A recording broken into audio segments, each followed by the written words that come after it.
having me here, and it's been a very happy moment.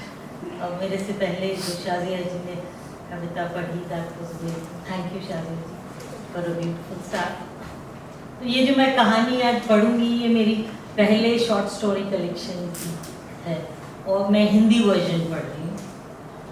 ये दो innocent लड़कियों के बारे में कहानी है, उनकी दोस्ती की कहानी है और how the environment impacts the children, उसकी कहानी।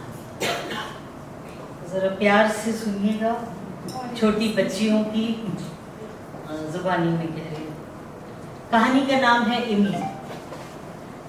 8वीं क्लास में मनमीत और शबाना के सेक्शन अलग कर दिए गए थे। स्कूल का यही नियम था, सब बच्चे आपस में घुल मिल जाएं, इसीलिए ऐसा किया जाता था। दिन भर अलग अलग बैठने के बाद स्कूल बस में वो दोनों साथ ही रहना चाहती थी। रोज की तरह आज भी मनमीत ने शबाना के लिए बस में सीट रोक के रखी। एक दो लड़कियां बैठने के लिए आगे बढ़ी, पर मनमीत ने मना कर दिया।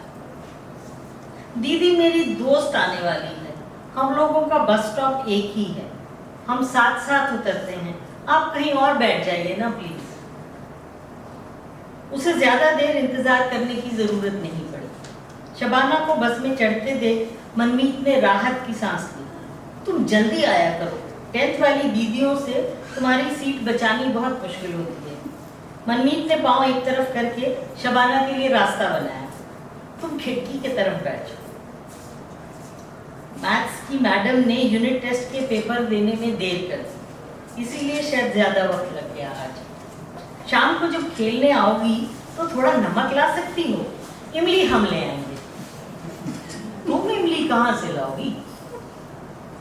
उसकी मम्मी और शबाना की अम्मी दोनों का ख्याल था कि इमली खाने से गला खराब हो जाता है। दोनों इमली खाने के सख्त खिलाफ थी। बड़े मियाँ से कह देंगे, वो ले आएंगे।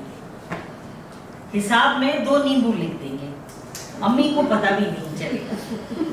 शबाना के चेहरे पर शरारत बड़ी मुस्कान। अच्छा, नमक मैं ले आऊंगी। बड़े मियाँ शबाना के घर में तब से काम करते हैं जब उसके अब्बा स्कूल में पढ़ते थे। बच्चों की बात कभी नहीं टालते। शबाना जब मनमीत के घर खेलने आती थी तो वो ही छोड़ने आते। शबाना अपनी बड़ी सी हवेली में अपनी अम्मी, अब्बा, बड़े भाई और 2 बड़ी बहनों के साथ रहती थी। मनमीत के पापा सरकारी अफसर थे। वो अपने परिवार के साथ पास के सरकारी फ्लैट्स में रहते। पढ़ने में दोनों सहेलियां ठीक ठाक ही थी, बस पास हो जाती थी हर साल।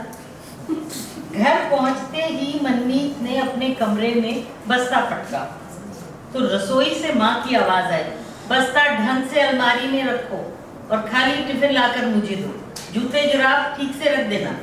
माँ ने शायद बस्ते में रखे लोहे के पेंसिल बॉक्स के जमीन से टकराने की आवाज सुनी। यूनिफॉर्म बदलकर मनमीत ने जल्दी से खाना खाया और होमवर्क करने बैठ गई। होमवर्क किए बगैर तो माँ खेलने नहीं जाने देंगी। शनिवार को मनमीत के पापा का हाफ डे होता है, वो आज जल्दी घर आ गए। होमवर्क करके जब वो अपने कमरे से बाहर निकली तो देखा ड्राइंग रूम में पापा और मम्मी के साथ 4 नंबर वाले फ्लैट के सिन्हा अंकल और आंटी भी बैठे थे। मनमीत ने अंकल और आंटी को नमस्ते की। अंकल ने मुस्कुराकर और आंटी ने बगैर मुस्कुराए नमस्ते का जवाब दिया। कमरे के माहौल में कुछ तनाव सा लग रहा था। मनमीत के पास ज्यादा सोचने का वक्त नहीं था। वो रसोई में गई और उसने चीनी मिट्टी की सफेद बर्नी के अंदर हाथ डालकर एक मुट्ठी नमक निकाल लिया। अखबार का एक कोना फाड़कर उसकी तिकोनी पुड़िया बनाई और उसमें नमक रख दिया। पुड़िया को अपनी पतलून की जेब में रखकर जेब को हल्के से थपथपा कर समतल किया। उसकी माँ की आंखें बहुत तेज हैं, दूर से देख लेंगी कि जेब में कुछ छुपाया है। मम्मी, मैं शबाना के घर खेलने जा रही हूँ।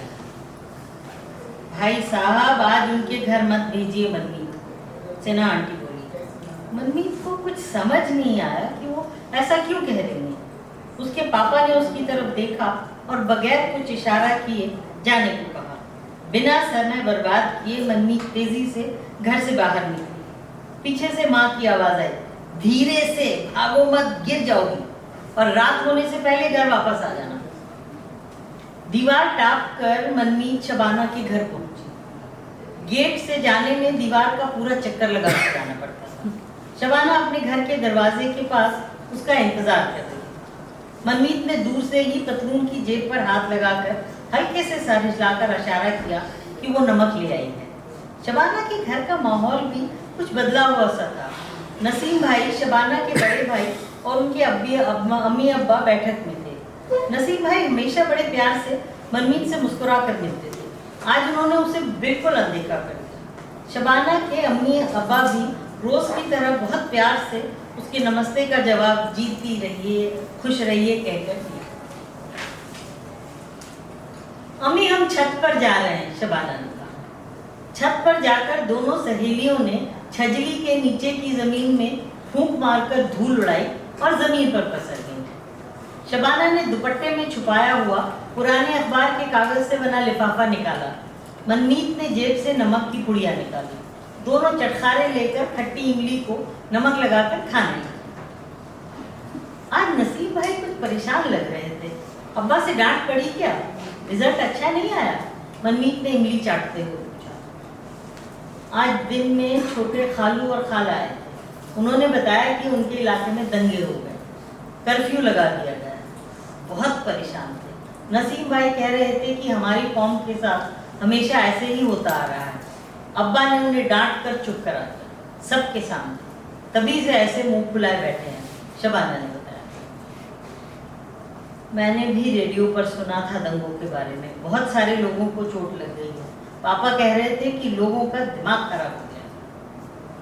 खालू के भाई को चोट लगी है, हॉस्पिटल में, शबाना ने। सिन्हा आंटी मुझे तुम्हारे आने से मना कर रही थी। वो क्यों मना कर रही थी हमारे आने से? शबाना हैरान थी। पता नहीं उन्हें क्या प्रॉब्लम थी।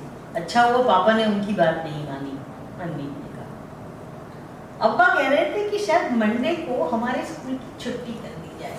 शबाना, अरे यूनिट टेस्ट है मंडे को, अगर छुट्टी हो गई तो तैयारी नहीं करनी पड़ेगी। मनमीत मुस्कुराई। हम तो तैयारी करेंगे। पिछले महीने नंबर कुछ कम आए थे तो सबने बहुत लानतें भेजी थी, शबाना ने। दोनों सहेलियों ने अपने हाथ पर लगी इमली चाटी और कपड़ों पर लगी मिट्टी झाड़कर नीचे आ गई। अंधेरा होने वाला था। मनमीत को रात से पहले घर पहुंचना था। घर पहुंचकर मनमीत ने पापा से पूछा, पापा ये लानत भेजना क्या होता है? क्यों पूछ रही हो?